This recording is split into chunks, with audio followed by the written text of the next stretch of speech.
Hello and welcome back to Fanboys of Gaming Daily Podcast. My name is Christopher. My name is Michael.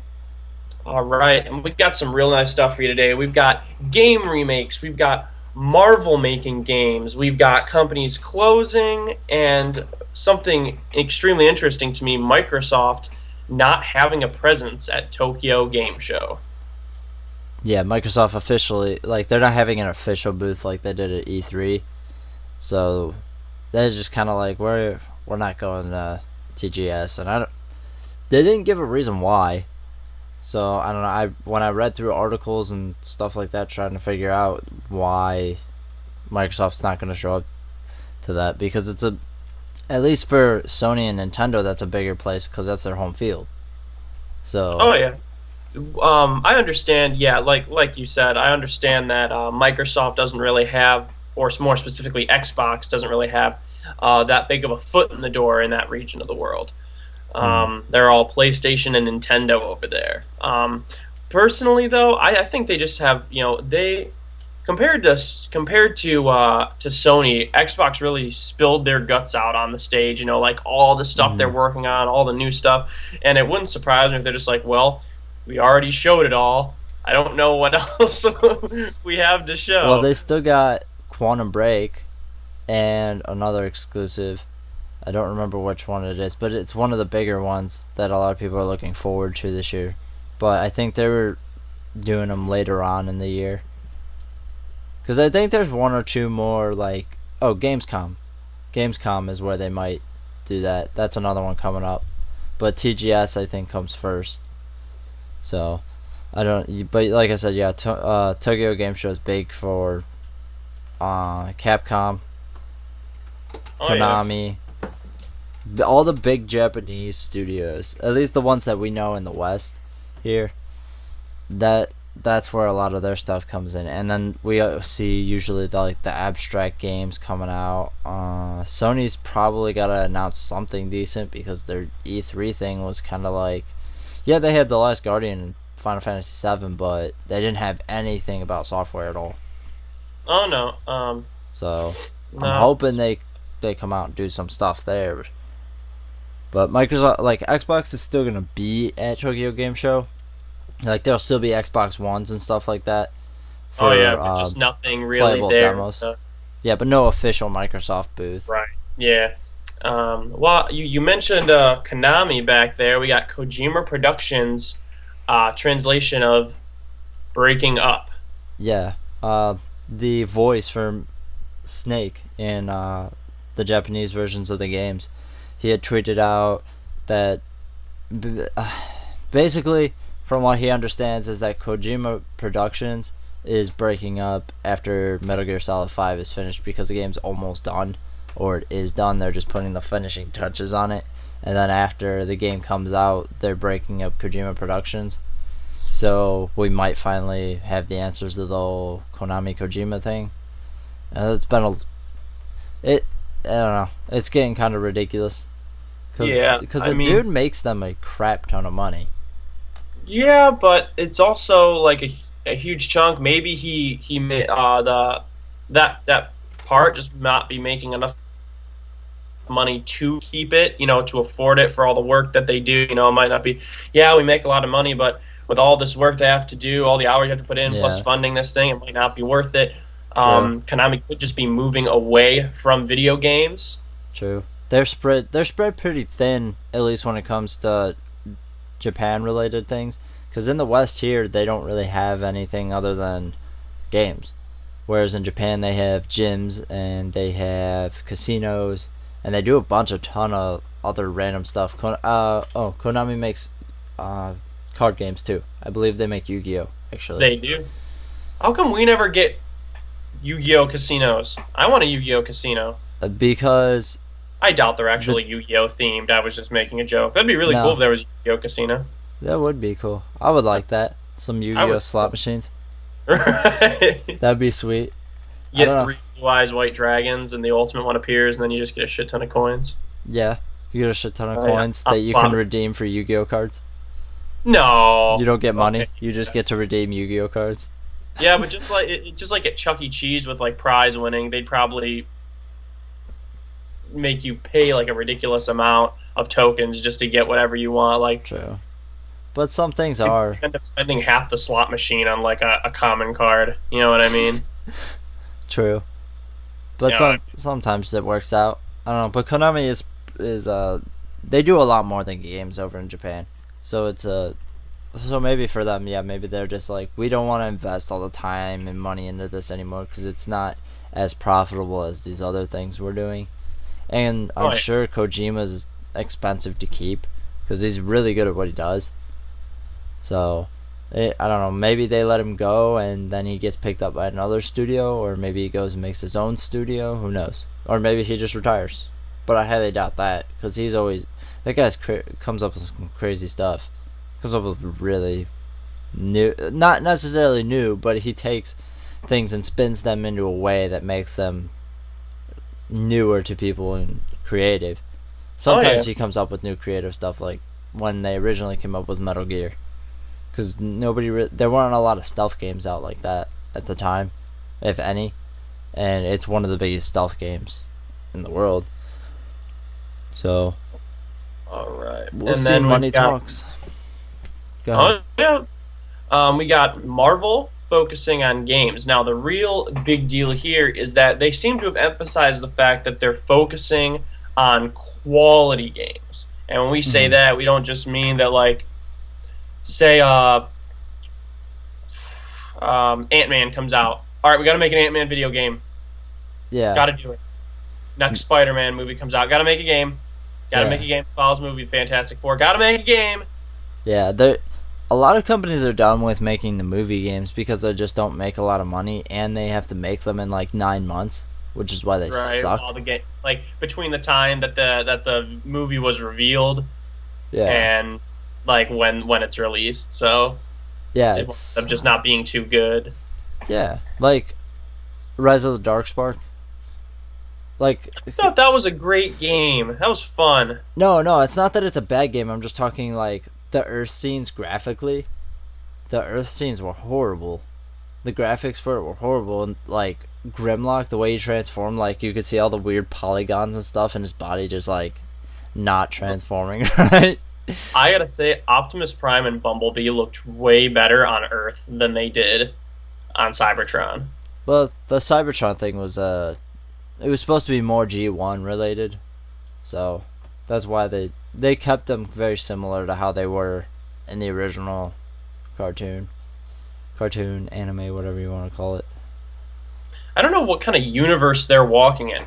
Like, I feel like they're walking a fine line between, like you said, like a lot of Gen 1 Transformers, but also fitting into the things in the movies, too. Like, it's like a weird merger compilation of them. You know what I Yeah, mean? Like, it doesn't perfectly follow Gen 1, but it also definitely does not perfectly follow the movies, too. I don't Um, know. I don't know what the hell they were thinking when they made that game. I don't know. It's I not a thought that bad game. it Like gameplay was wise, really, it's fine. The it story's was really fine. fun. I enjoyed that. I just was graphically unappealed by Earth, is all, and that's why I think Marvel's focusing on better quality console games because they get a bad rap when they come out with games for the console that they come out with in like 9 months and they're garbage. And Oh, yeah. it's not that you can't make a good game in 9 months. You could just make a better game in more time. So I feel like following a movie though puts you in like a cage, you know, like a creative cage. You can't yeah, span too far out. You can't be too far fetched that's from, true. you know, the story of, you know, what they want. Well, it's the same I'm thing actually with. looking forward. I would Go really ahead. love something along the lines similar to Injustice Gods Among Us. You know what we need? Hmm. Capcom versus Marvel. We need another Capcom versus Marvel. Oh yeah. Do it. Make another Capcom versus Marvel. That was a great game. Capcom versus Marvel was awesome. I don't know. I would really just love a game where just a bunch of Marvel fighters duke it out. Eh, it'd be alright. I'd rather just have like an arena style game though, instead What of do a. you mean, eh? That would I be so great. I'm not saying it wouldn't be great. I'm saying personally, I don't like side-scrolling fighters.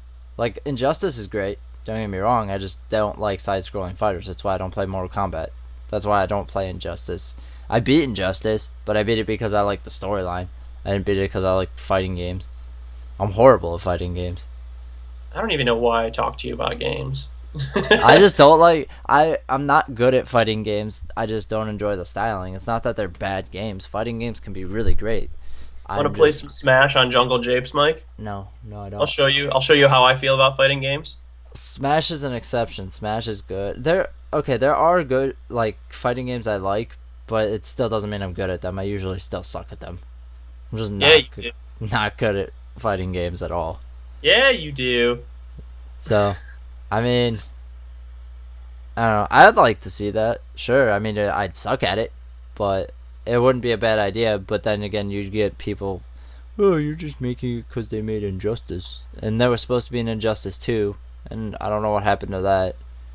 I don't really think there needs to be an Injustice 2, personally. I don't know. I thought their title was dynamic. I liked that. Oh, yeah. Well, it's based off of the comic. Yeah, I liked that. So, Um, while we're talking about quality games, we've got a Gears of War remake. yes. Yes. Re- They're remaking Gears of War 1 in HD for Xbox One because it came out early in the 360's lifespan. So oh yeah. graphically, it wasn't that impressive. Whereas like Gears 3 came out a couple of years ago, 3 or 4 years ago, and so they wanted to get it on a better playing field, I guess. But a lot of people were wondering why only Gears 1. You know, why not do Gears 2, Gears 3, and just make like a collection or something like that? And their response was that Oh yeah. it took them too long. Like, they invested a lot of time into it, and they didn't. Basically, the whole thing was due to resources. They spent a lot of time and put a lot of people on the remake, and then by the time that it was done, they were like, well, we don't have time to do the other ones, so we're Oh just yeah. gonna put this one out. And then, they didn't really say whether or not they're gonna do 2 or 3. I don't really see the point in doing 3 because I'm sure backwards compatibility is going to bring it onto Right. Xbox Yeah. One. So, but Gears of War 2 could definitely use a remake just because it's a little bit older now, so it could be remade. Graphics evolution was really interesting, like on PlayStation and Xbox 360, just for the fact that developers, you know, through the game's lifespan, learn how to better utilize the tech under the Mhm. hood of the console, make those graphics better. It's really interesting playing Call of Duty 4 and then playing Call of Duty. What was the last one to come out? Was it? I think Ghosts was the last new. No, Was the no. Advanced Warfare. no. What I'm talking about was Xbox 360 being, uh, while it was still The primary Microsoft's console. flagship console. It was Oh, Ghosts. yeah, it was I'm Ghost. talking about that. Just being able to see the evolution of graphics, like people forget, like this is the same console with a few minor updates to the console. You know, like the Slim or the Elite, like Yeah. stuff like that. But and we'll see that on Xbox 360 too. I'm sure, like me playing Destiny right now, I'm sure that toward the end of the Xbox One's lifespan, they're going to come out with a game that I'm going to look at Destiny and go like, why did I ever play this archaic thing? It's like I'm drawing with rock on a wall. Yeah, this looks like caveman graphics. And then we'll go back to Right? play like N64 and be like, Jesus. Oh, Jesus. Oh, It was all about the gameplay then. Um, I think remakes are. People talk about this all the time because this generation has a lot of remakes, and I don't necessarily think it's a bad thing due to the fact that this console generation is selling a lot faster than maybe people thought. So, and there's a lot of people that just didn't play last generation. There were a lot of games I didn't play last generation, and I didn't get a 360 till after the Slim came out. So, and the only games I remember playing on the original 360 was Final Fantasy 13, Halo, not Halo Reach, that weird Halo that was like um the one that was kind of like that Tom Clancy voice game. Do you know what I'm talking about? It was like a bird's eye view Halo. Oh, you mean was that Halo Wars? Yeah, Halo Wars. I remember Yeah. playing Halo Wars, Borderlands, and Fallout 3. No, Fallout New Vegas. I remember playing a little bit of Fallout New Vegas. But that was about it. Like, that was my extensive use of the 360. And then the PS3, I only played whatever my buddy had. And that, I mean, it was a significant amount of games, but it wasn't like, those weren't all the games I would have personally played if I had played that generation. Yeah, yeah, I don't know. I really like remakes. I don't Definitely mind the really like remakes. remakes. Just because some games was just like a really good story. One of the best examples was Halo 1 and Halo 2 when they remade when they Oh, yeah. came out with anniversary editions for it. Just games that were, I guess you could almost say, before their time. Like they were trying to like bring them up to speed. Like this game, if it would have been released on Xbox One or Xbox or late in the Xbox 360's lifespan, we could have made these games absolutely Yeah. incredible, look amazing. They have these really rich storylines, Mm. but people, I can tell you that I'm the same way with old movies. My dad always tries to get me to watch these like really old black and white movies or really old movies that came out in like the 60s, and I have absolutely no interest, no matter how good that plot is.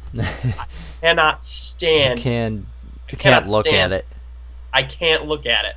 And I feel like there are some gamers like that too that just can't pick up an old game and genuinely enjoy the story because they're like, these graphics suck. Yeah. This sucks. Like, And so and they're not, I don't personally think they're remaking games that aren't worth their money.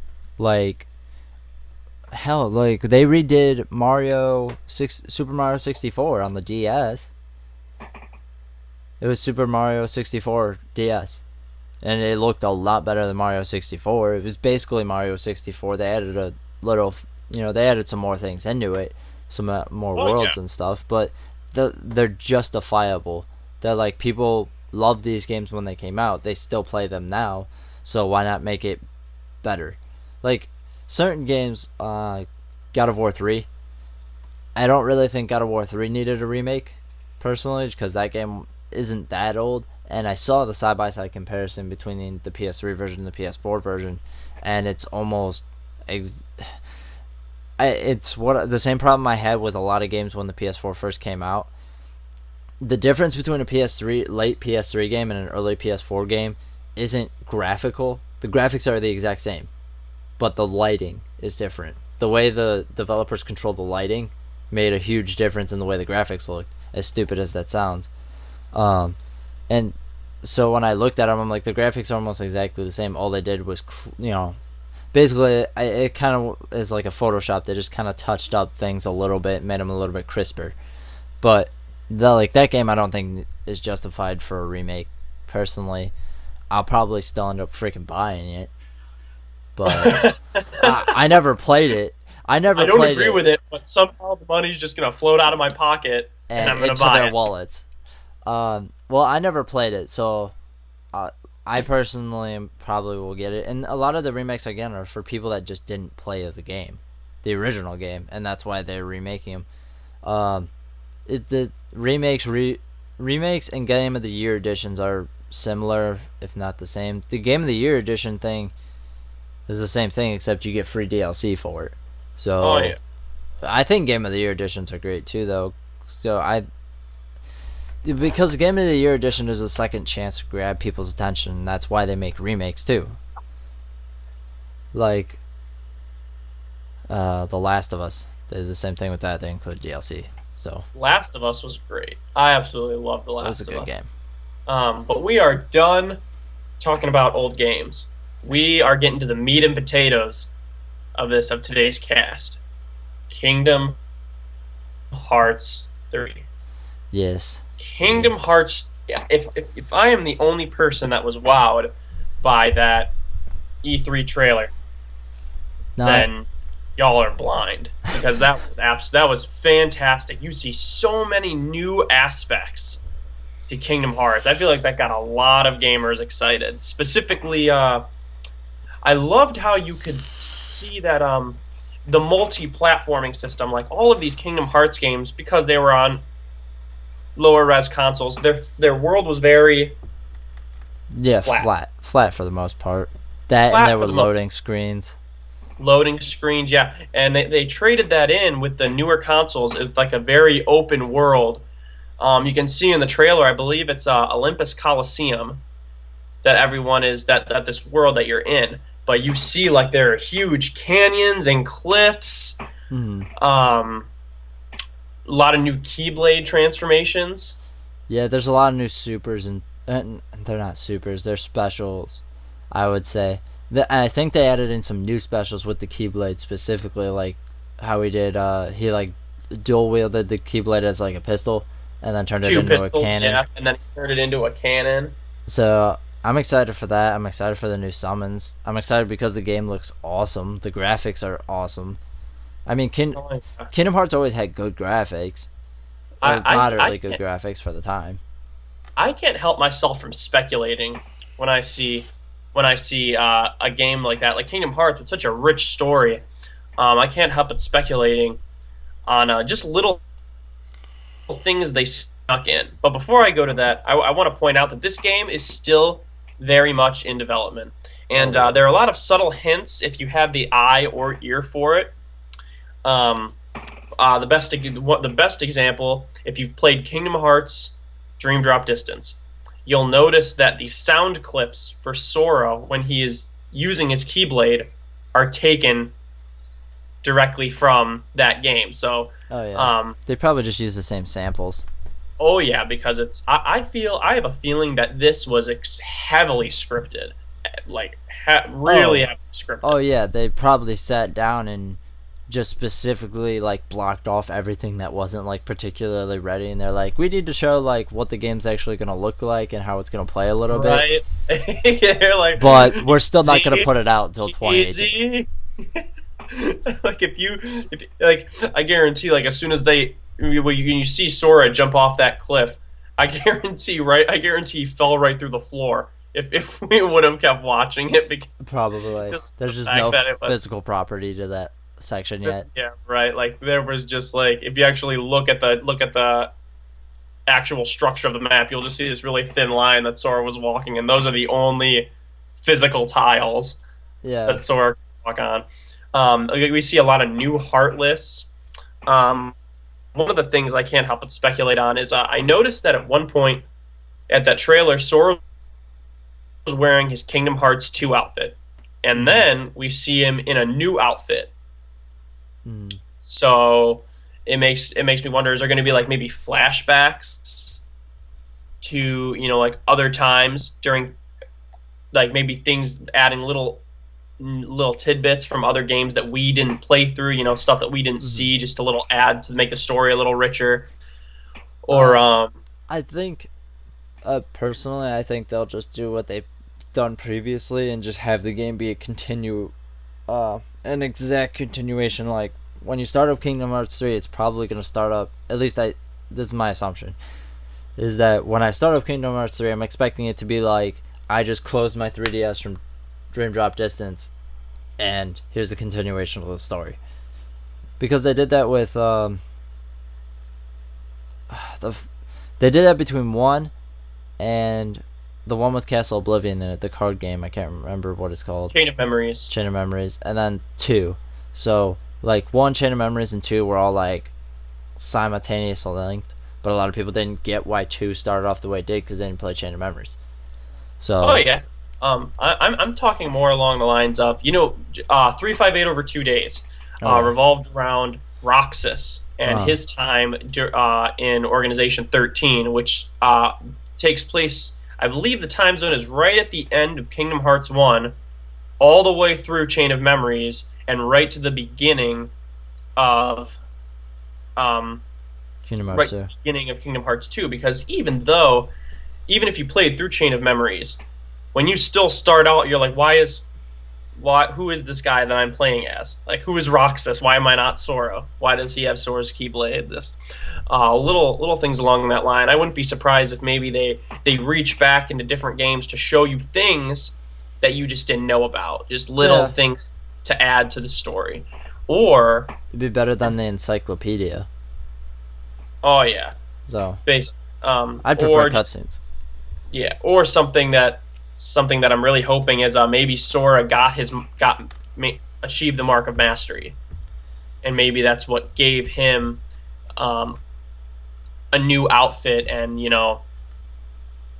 that I can't think of Hmm. any other reason for him to just go, okay, here's a new outfit for you. You've been wearing the same one for like a year, but here's a new one for you. Yeah, Like the whole Dream Drop distance revolved around Riku's getting his mark of mastery. true. So it wouldn't surprise me if finally Sora gets there. Um, I don't know, cause what Dream Drop Distance ends in Yensid's tower, which is where he got Yeah, his first outfit or his first his his Kingdom Hearts 2 outfit.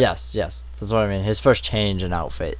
So I mean, it wouldn't surprise me if that, or maybe maybe he goes out and he uses it, and then they're like, no, no, no, no, no, we need to like tweak some things. Come on back, you know, like maybe a quarter way through the game, and they're like, no, we're gonna change it up, and They're gonna see the fair. We're gonna see the fairies again. yeah, we're gonna see the fairies again. They'll be like, bibbity bobbity boop, we need to change your outfit. Bidding. um, just little hints here and there. Like, for example, if you look up an in-depth analysis, I'm not going to give away too much here. I'd rather you guys go search it for yourself. But the chess pieces in the trailer, just in case you aren't aware, if you didn't play Birth by Sleep, the two characters we see playing chess are a young Xehanort and a young Ericus. If you do not know who Ericus is, he was the Keyblade master that trained Aqua, Terra, and Ventus in Kingdom Hearts Birth by Sleep. Um, it took me a sec to piece it together, but definitely go look up an in-depth analysis because those chess pieces tell a story of their own. Mm-hmm. Really interesting. Yeah, Japanese developers like to put in random stuff like that for people that have a keen eye and actually like pay attention to things. An Easter egg, I guess. Yeah. Uh, there's a lot in Japanese games like that, so I mean that doesn't surprise me. I was when you had mentioned it earlier, I was like, what? I had no idea what you were talking about. He sent me a picture of it, and I was like, oh, okay, I see. This piece or whatever, and that piece. Okay, I get it now. I get how it relates to the story. It makes sense, but I was also confused because I had no idea who the hell the two characters were. I assumed the one was Xehanort because he had similar eyes and hair. Oh But yeah. I'm also really scared for Kingdom Hearts 3 as well.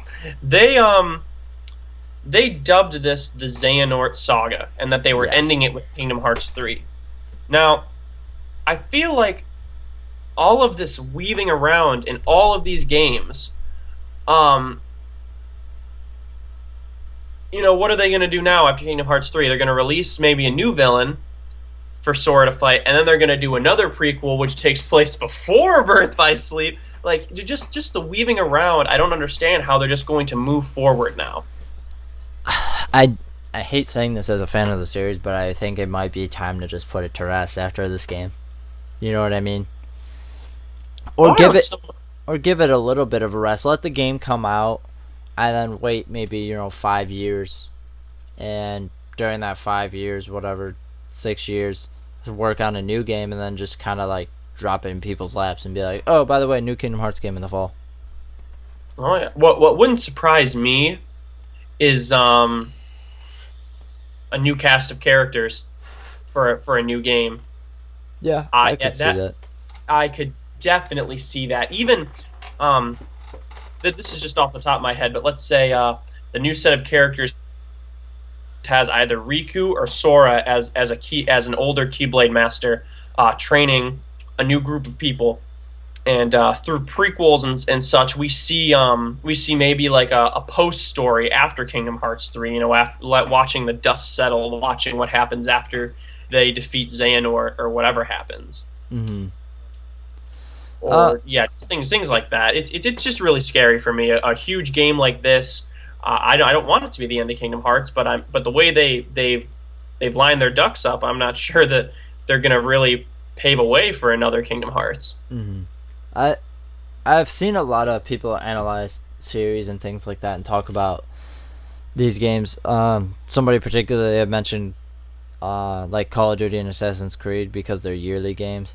Like Assassin's Creed is kind of like they're not bad games in any way, shape, or form. It's just kind of beating a dead horse.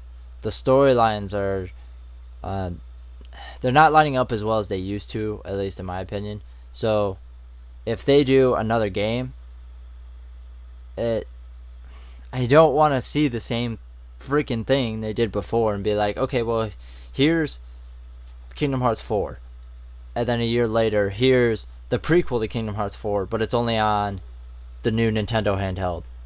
Right? Oh my gosh, the And cross-platforming of then Kingdom we're Hearts coming out with a prequel to Kingdom Hearts 4, but it's after the one on the 3DS, but it's coming out on the Vita. And it's like, no, I'd lost track of what you were saying right when you were before you even finished saying it. no, Oh my the god. console jumping is the problem. Yeah. I mean, And they they fit whatever platform they can. Well, here's the thing though, like indie games and smaller games are becoming bigger and bigger on consoles. More and more people are playing indie games. So, there people are playing these shorter games, and the reason they're short is because they want to make them good, but they want to make them decent in the time frame they have without expending too many resources so that they make a profit off of it. So, if they're going to do that kind of stuff, just put them out on the consoles as shorter games. Oh yeah. Because they can, because more people are buying it. Just stop putting them out on multiple platforms. It's just annoying. Because that's how people are losing track. Particularly this series, because not I don't know any other game series that's jumped from console to console to console to console like this. Oh yeah. Kingdom Hearts. That is something that Kingdom Hearts has in its pocket. It's like, Yep. oh, we're on the DS, the PS2, the PSP, the PS4, PS4 and Xbox One, and technically the PS3 with the remakes. Yeah. They did a Jesus. lot of console jumping. Um, but one thing I can say though, all of the games are good. Yeah, there's not a single bad game. I think that a lot of people's problems with any of those games was always the plot holes. Oh yeah. And you're just kind of like, well, how did we get from here to here? And then they just kind of took their time, made Dream Drop Distance, and they're like, we're going to use this game to have its own storyline, but also fix all the freaking plot holes we made. So they went and paved And over make all of new those. plot holes. Yeah, oh yeah. We're going to make some new plot holes and on the process Uh, filling up old ones. one thing that I still have not been able to understand is the relationship between Ventus and Sora. All I know is something along the lines of like when Ventus is sleeping and like his soul went to Sora's new body or went to Sora's body when it was born, and that's why they're like alter egos of each other. You know, uh, Roxas or Ventus alter ego Vanitas looks like Sora, and Sora's nobody looks like Ventus. Hmm. Just there's a lot of things that I still don't understand about it. Probably my best guess is that he has a piece of Ventus's heart in his heart, just like he did with Kh3, and that's why Kh3 had a nobody. Oh yeah. So, I think that's my best explanation for it. Moving away from discussing the story, something that I have wanted to see in Kingdom Hearts for a while, moving magic. Moving magic. Whenever you would use magic in Kingdom Hearts, you would be stationary, Yeah. like using fire, ice, Yeah, all the powers. he seems You to can slide now. Yeah, you can now move while you're moving. Use magic, or even incorporate magic into your finishers, which I really like. If you'll see him. When you do the combos with the Keyblade, you can actually if you hit the magic button that you have equipped at the end of that, you'll end it with that with that magic. Yeah. Just a lot of really good stuff coming for Kingdom Hearts 3, but let us know what you think in the comments. If you're excited if you're excited for the fourth installment of Kingdom Hearts or ready for it to be put to rest, you should be ashamed of yourself. No, I'm just kidding. Don't beat the cash horse. Oh my goodness. All right. Well, we're going to get out of here. Check us out on fanboysgaming.com for all the latest gaming news. Links are in the description below. Feel free to check us out on Facebook. Join the group where you will find other fans of gaming. You folks have yourself a good day. All right. In the next one, we will see you.